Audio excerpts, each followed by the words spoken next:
to this Need profession? and aspiration. You need to understand the aspiration. Need alone is not enough. If you focus only on need, no.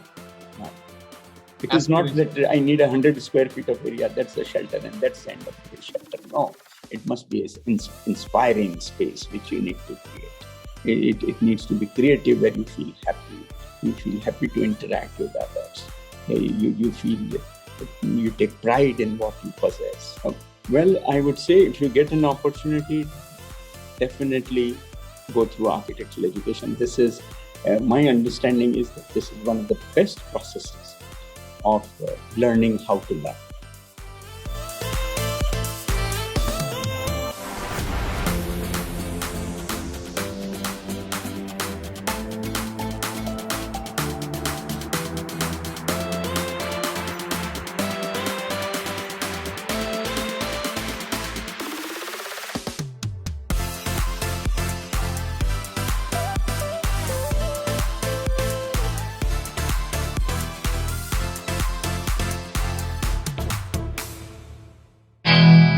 Hello all, we are going to discuss important matters related to architecture, the profession and its future. With me today is architect Shri Premendra Mehta. Let me introduce Shri Premendra Mehta to you. He was the former president of Council of Architecture India under the Ministry of HRD.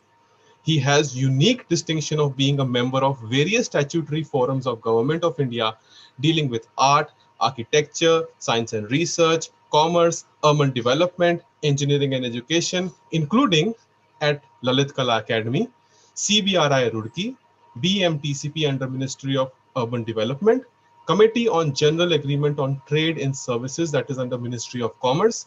He has been the chairman of All India Board of Architecture, Town Planning and Applied Art at AICTE, where he is also the member of AICTE's statutory body on PG education. He is a member of the GATE Committee of the Government of India. He has represented India at WTO, Geneva in bilateral and multilateral negotiations on market access and also presented a proposal there on the recognition of the qualification. He presently serves as a member of Technology Submission of Mission for Housing for All of Government of India and is a member of National Accreditation Board of Education and Training of Quality Council of India.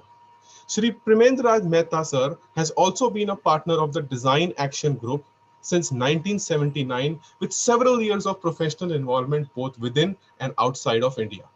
Redevelopment of Connaught Place, New Delhi, a comprehensive urban renewal project implemented under Jawaharlal Nehru National Urban Renewal Mission has been visualized, designed by him and executed under his supervision. He's also a visiting professor at School of Planning and Architecture, New Delhi. We welcome you, sir. Thank you. So, sir, let me just directly jump into the question, and it's a very casual question. A friend of mine, she had a younger sister who, wants to do architecture. She wants me to counsel her why she should take architecture. What should I be telling her? Architectural education is a unique education. Unlike other educations, here the design program is prepared by a teacher for a studio, and the nature of project is always very contemporary. This education has a interactive in nature. A teacher and a student work together, and every individual is attended to differently by a teacher depending upon his interest, depending upon his response, depending upon how that the student is looking at a particular problem. So here is a process which teaches you to respond in your unique way to a problem or a situation. And it's more like a gurukul that every student has his own issue. He has his own priorities. He gives weightages to what he thinks he should be giving, and a teacher encourages him to work around that. So here is his ability as an individual is developed. It is not a mere lecture that what a teacher thinks is right gets conveyed to a student, but here the inner ability, the inherent or the natural ability of a student is brought out by a teacher through class problems, and that makes it a unique educational process.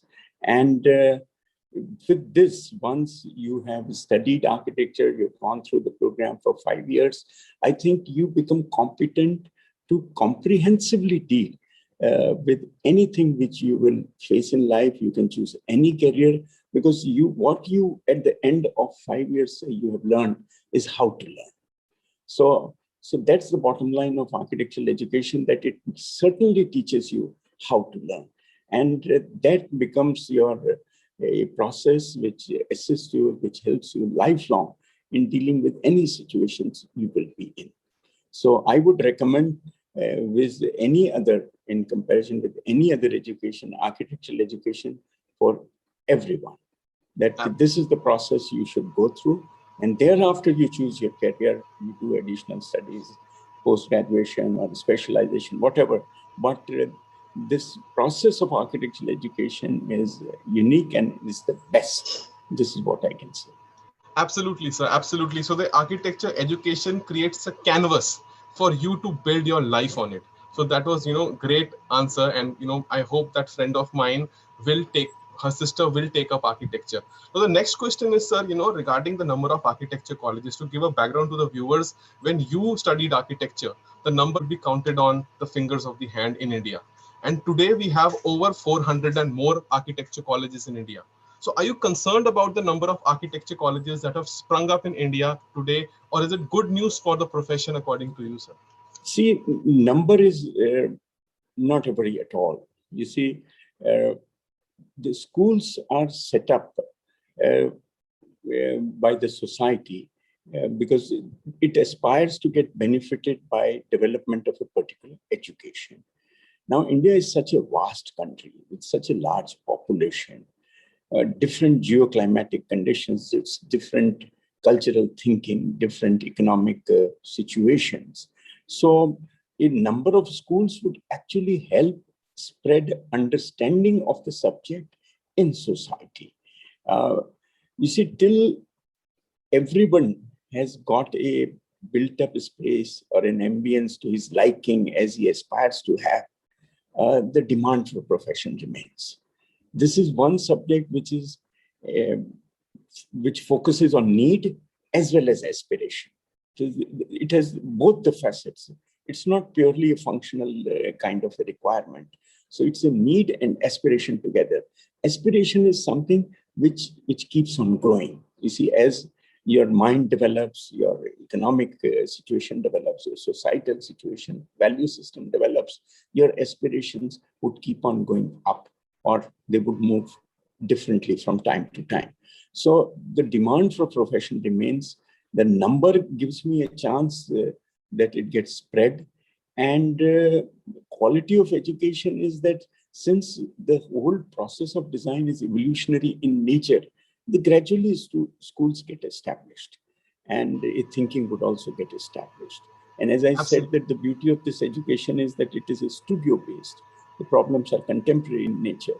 So you would be able to respond to a situation of a particular area, to a particular geoclimatic condition, and that is specialization or your ability to respond to that particular situation would necessarily help a particular region tremendously. So instead of having 2 schools in Bombay, Calcutta, Delhi, or 20 schools here and there, and then asking those people to go back to a different geoclimatic condition or a socio-cultural situation, and they may take a lot more time.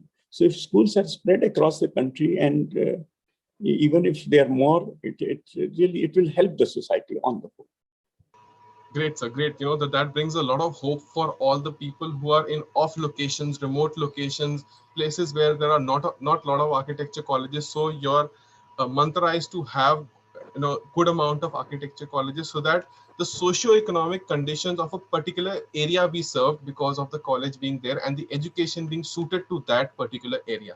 Now, another concern, which my friend had, for her younger sister, was that there is really low after degree employment, especially the amount of pay that people get as freshers. So should an architectural aspirant be worried for the kind of pay that he gets?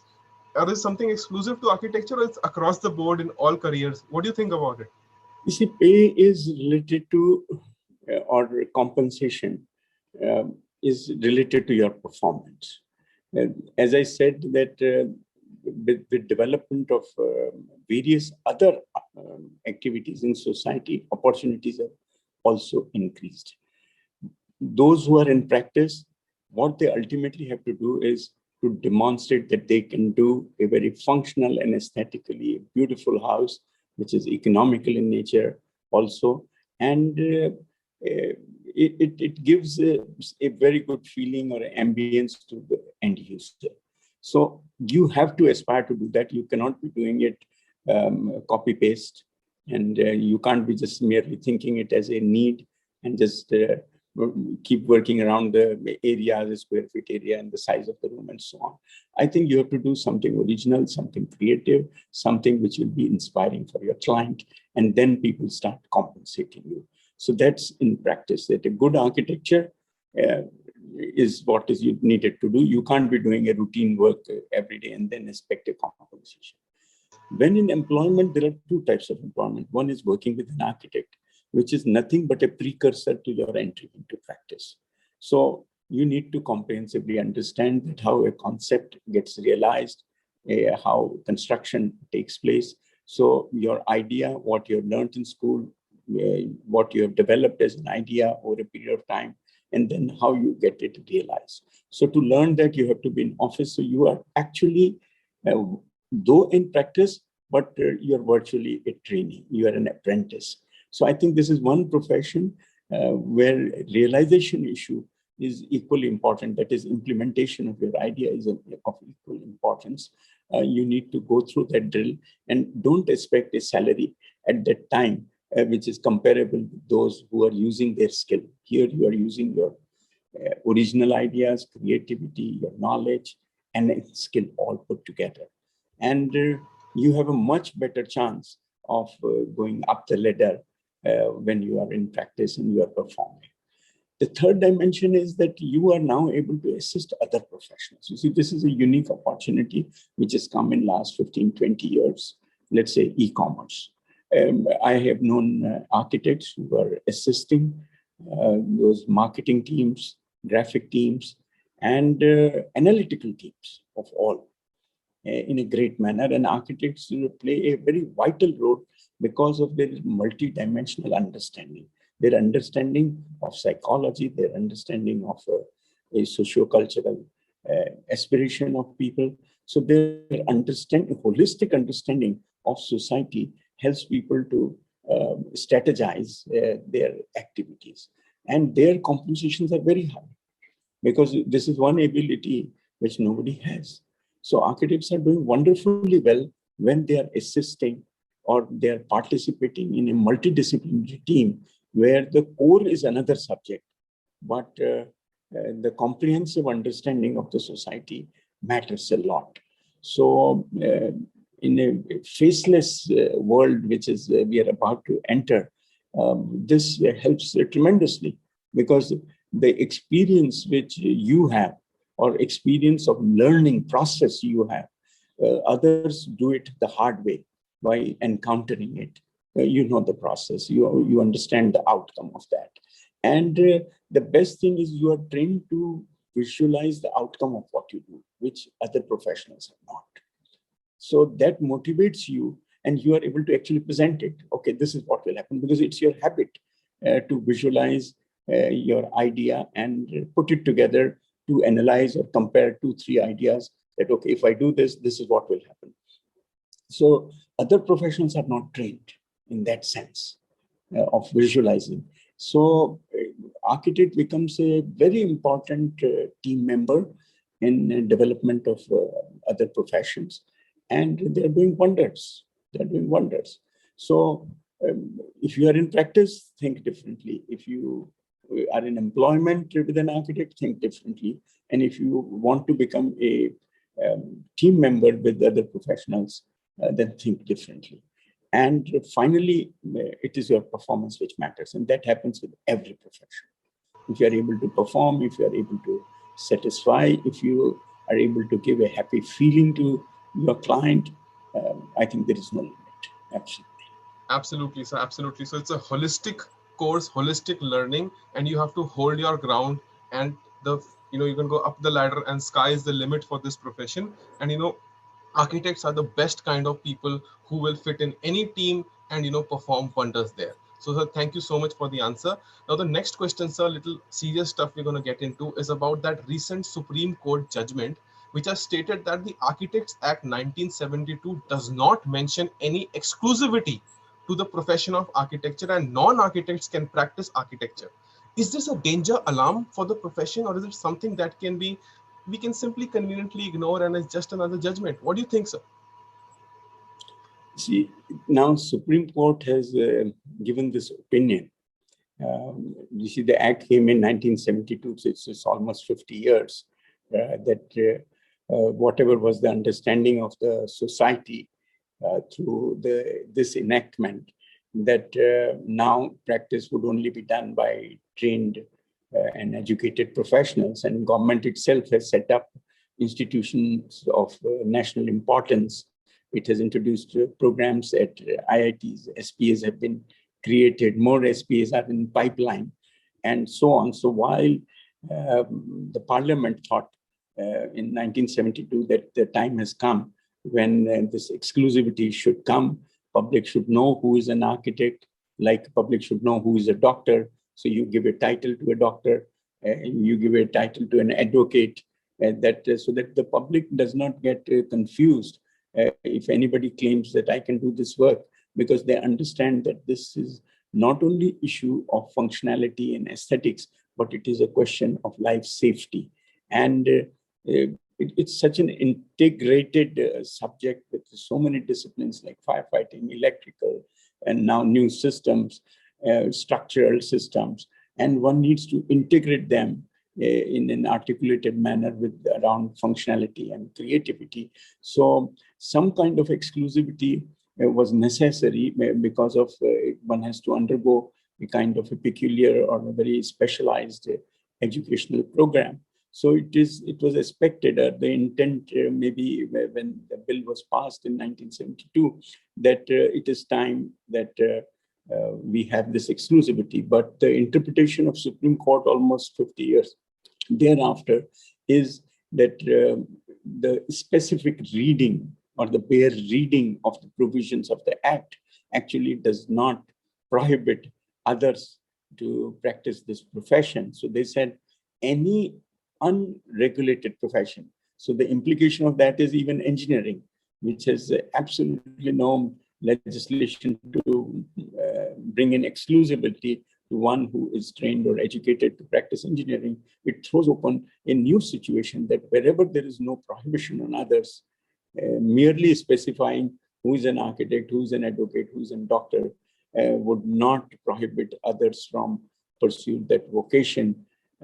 So this has opened up a new situation, and it is for now for the parliament to look into that, or the government, which has invested over the years. When I say government, it is state government, central government, all put together. They've invested so much in development of human resource to practice the profession of an architect. I think it is for them to review and effect necessary amendments so that public gets served by those who are educated, who have the knowledge base, who are trained to pursue a particular profession, so that they get benefited by the development of an education. But if the situation remains that anybody could practice architecture, the society would be the loser on the whole. That people would not understand whom to go for what kind of a service, and if this particular service or profession of an architect needs to be availed, who is the right person. So it is for the parliament now to respond to the opinion which has been given by Supreme Court and restructure a situation where the profession flourishes, education flourishes, and the public gets benefit of the development of education and profession. Absolutely, sir. So, if you remember your time, sir, when you were a young architect, there were so many avenues which were open by default for architects. For example, I'll give an example, valuation. Now, last year, there was a new valuation bill that was introduced. And, valuation at your time was a profession that, was rendered by default by architects, especially for land and building. But today we have IBBI, the insolvency board, which takes care of valuation. And the future, we are going to have a valuers bill, which kind of, has a diminished role for architects. And, they have to go through the same process like everybody else, like an engineer or like somebody else, like an MBA, even an MBA. The thing is that, is it fair for architects to go through the same process, especially when they're doing valuation for land and building, which they do every single day in their profession? Even after they have done a 5-year BR program, is it fair for having such kind of entry processes into something that we always took for granted? See, as I said, there is time when you don't need a specialist to do a particular job. So you have a basic qualification, you're a civil engineer, you're an architect. They think that land and building can be dealt with you in terms of valuation. But when the specializations emerge, and that time and the implication of what you do become very vital and critical, it is expected that you can't be doing 20 things and one could be valuation. You see, so because there are, when you work in now, whatever insolvency or whatever other real estate has now taken a hit because of various factors in the financial world and the management of those real estate projects, you need a specialist. Because you see, implications are very large. There are 50,000 people who have invested in a project. And it is not merely a calculation of what is the land value, what is the building value, what is the likely remaining value, and how you do it. You have to take a comprehensive look and you have to get into depths of it, that why somebody or why a particular property should have more value than the other, though their area is also the same, maybe their location is same. But there are other factors for which you need to be practicing every day. You need to be specialist of that. And then only the public should trust your valuation that, okay, he's a qualified man and he's experienced person. So every profession, this kind of a time comes when the specialty becomes very important for the society, and society only wants to deal with specialists. You see, in medical education, we have had MBBS doctors, very experienced, and actually everything could be dealt with by them. But gradually, you see, the cardiology, ophthalmology, orthopedics, you see everything. And the society now, when they have a particular issue to be dealt with, they want to go to the specialist. Because he is aware of the development which is taking place in that field. He is aware of its interface with the other profession, so they can rope in the specialist. So I don't think there is any problem. But when it comes to exams and other things, like NEP 2020, it says that there should be possibility of credit transfer. So if during my education, I have acquired knowledge of certain subjects already, I should be given benefit of that when I'm doing another study for another specialization of my liking. So if I've already acquired some credits, those should be transferred. So that kind of an arrangement should be there. NEP 2020 envisages that. And I hope that would be managed. So what you told us is that, that valuation, okay, we can do it. But at the end of the day, today is the time of specialists and specializations. And you've also told us, that if there can be something good for architects and the architecture education and they're taking up valuation, it should be some kind of a credit transfer policy and a credit transfer mechanism, so that it's a lesser load for them when they do, valuation as a career. Now, another question, sir, with respect to the practice of architecture, it has changed a lot. At your time, architects used to call the shot. And today we have EPC contracts where architect is a small little part of the whole mechanism. Now, do you think because of this change, the role of an architect has diminished today? No, the role has actually not changed. It has got divided into two teams. There is one who is conceptualizing and preparing the basic plans and setting forth the parameters. In terms of specification, in terms of output parameters, that the air conditioning system has to give so much of air changes, so much of temperature at this ambience. The illumination system has to give so much of light, so many lux in so many areas, and likewise. And basic architectural drawings are there, plans are there. So one architect's role ends with that he designs, sets forth the parameters. But when it comes to execution, another set of architect and engineers would come in and work with contractor to prepare the working drawings. So the role of profession remains the same. The responsibilities get divided into two teams. And for this, you see, it is, again, an evolutionary process. That government thought that there is the responsibility of safety, responsibility of compliances to relevant laws must come with one who is a builder, who is a constructor, who is a contractor, and not with the architect who is designing it. Because his role should be to design, set parameters, and maybe verify the drawings which are prepared by the working drawing team engaged by the contractor. But the division of responsibility when it comes to execution of the work, they thought it needs to be separated from the creator, from the designer, and it must go with the constructor. Because there had been instances that when a collapse took place, the contractor said that I have done concreting exactly as specified. The architect said that I have specified, but I have not built it. So it is a problem during the construction. It is not a design issue. And there would be a continuous debate that way, because most of the construction is recipe based. You see, two things have to be put together. So whether you put it together in the right manner or not is a major question. So the government thought that, okay, the EPC may be a better mode where the working drawings, that means the drawings for construction, are prepared by the same person who is constructing it. So that the division of responsibility between the specifications of recipe and actually construction. This is the word construction, if you understand, it means actually two things together.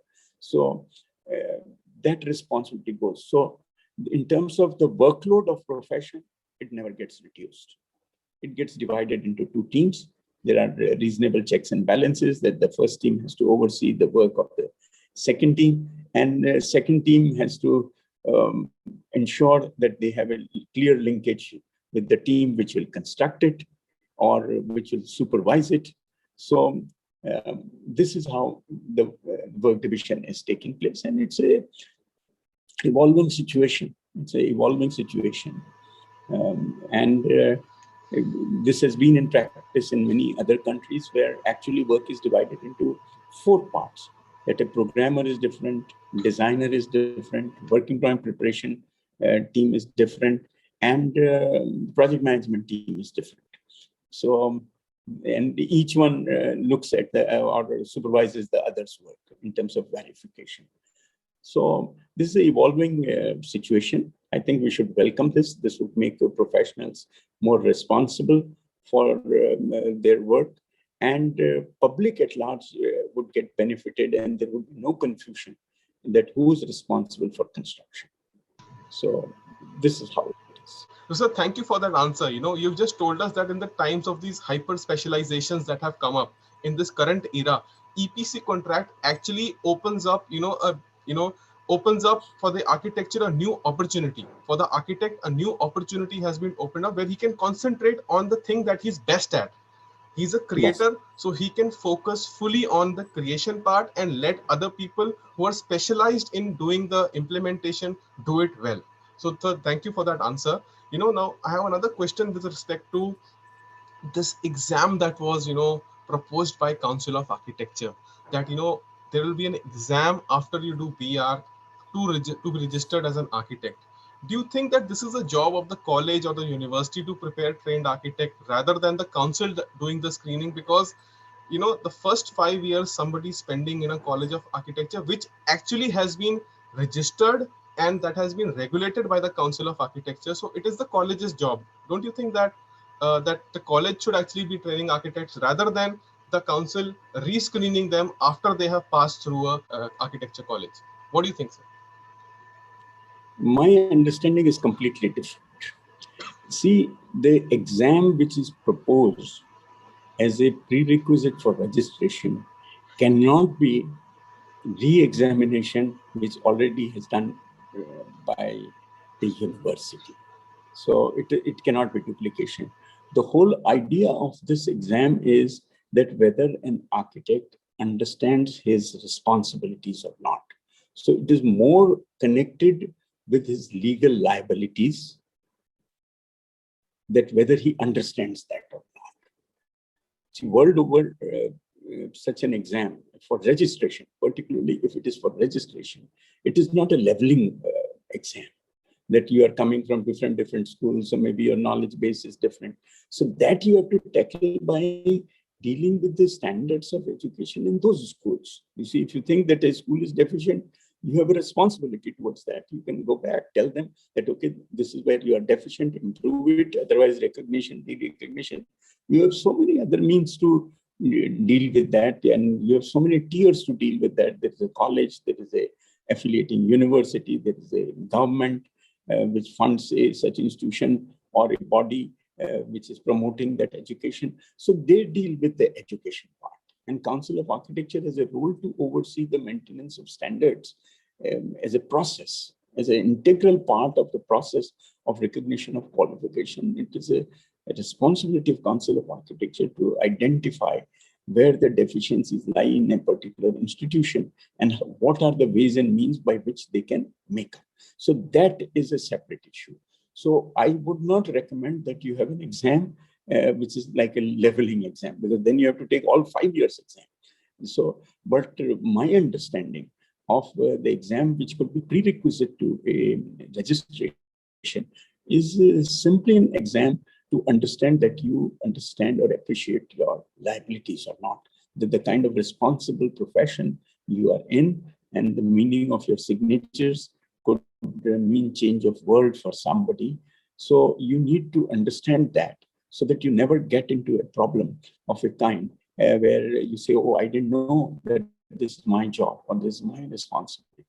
So any profession, for that matter, should have this kind of an examination, because it is not merely a creative world that you have drawn and now it is somebody else's responsibility. You give an undertaking to a municipality that this building is designed by me and will be constructed under my supervision.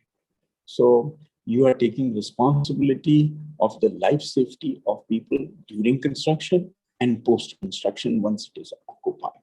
So you must understand the implications. So this exam should be for that purpose. And then you say that he has reasonable experience, he has obtained a degree from a college, thereafter he has worked in an office, he understands his responsibilities, and now he's fit to take that responsibility. So the exams are not understood, but this is the real meaning. So this should not be a leveling exam to test their 5 years of education, but just an exam which basically, what occurs to me, is a refresher exam to the professional practice course that is taught in all colleges in India of architecture. No, it is not professional practice exam. Professional practice as an education is trains you what you would be doing. But then you say that now I am ready to take this responsibility. So it is your preparedness to actually enter into profession and take responsibility for what you do. That needs to be communicated to Council of Architecture through this exam, that yes, I am ready. So it is your readiness which is being tested to enter into profession in terms of your legal responsibilities you are likely to take.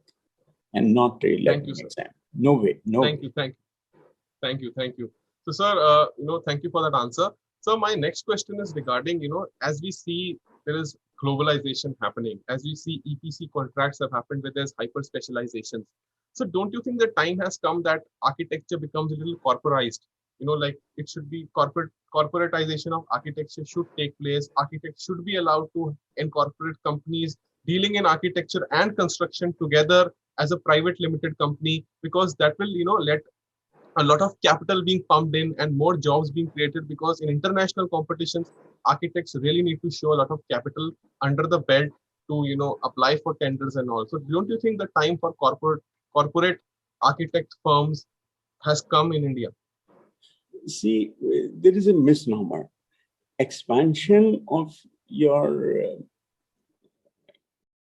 office has nothing to do with whether I permit you LLP or private limited or partnership.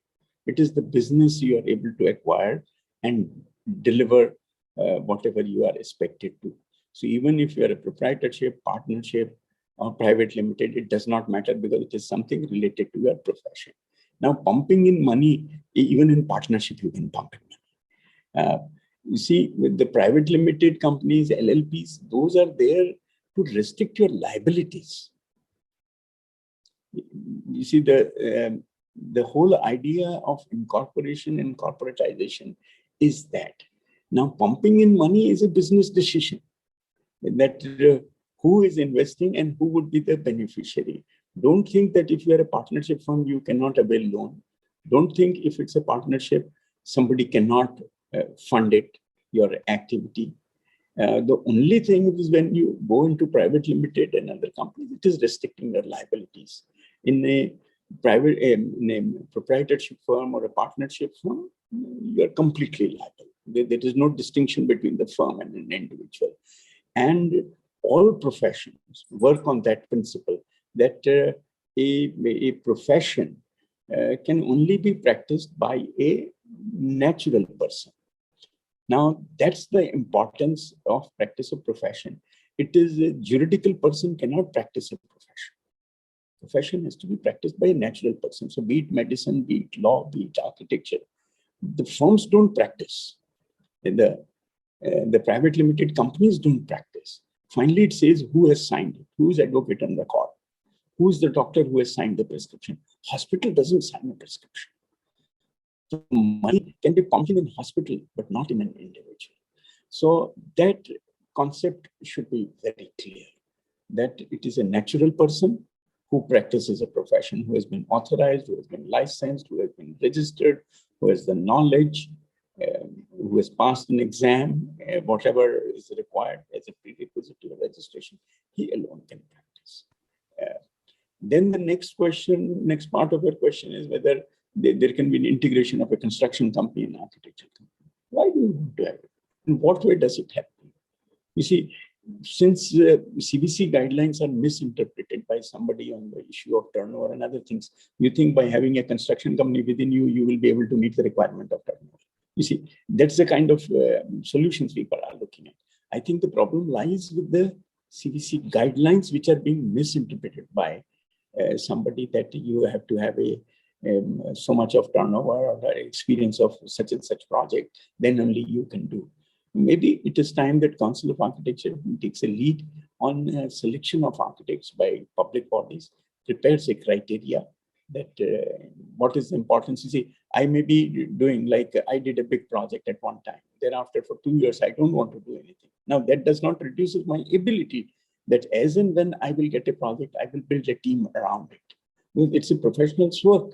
So if I need a good structural engineer, or a structural engineer who has done large span buildings, I would engage him. I need not have him in-house, because if I have him in-house, he'll be doing only the kind of projects I have. So that scheme of engagement of an architect needs to be restructured in contemporary times. Council of Architecture needs to take initiative and set forth the right kind of criteria where creativity is valued. CBC guidelines very clearly say merit. They realize that this is a profession which requires creativity as the first point of consideration. So considerations relevant to the profession should be evolved, and not those which are meant for contractors. They are applied for the engagement of an architect. So something needs to be done about that. And then any kind of structure which maintains the integrity of a firm or a company is acceptable. Even if it's a private limited company, put some riders that, okay, this is how it needs to be, so that its integrity as an architectural firm, that remains. So, sir, thank you for telling us about this CPC guidelines and clearing the misnomers around, how to incorporate a company and whether an architect needs to, have partners from other professions and then create a company. As you told us that the sky is the limit, even with the current setup, as long as you have merit and you're good in the profession. So my next question is regarding, it's a funny question, but it's regarding the shelf life of architectural profession as we visualize it now. Do you think, how long do you think is the estimated shelf life of the profession of architecture as things are today? And if they go on like this, or do you think this is the wrong question to ask? No, as I said in the very beginning, this is a profession which responds to your need and aspiration both. So till you have what you aspire to have in terms of your built-in open space, this profession has not completed its work.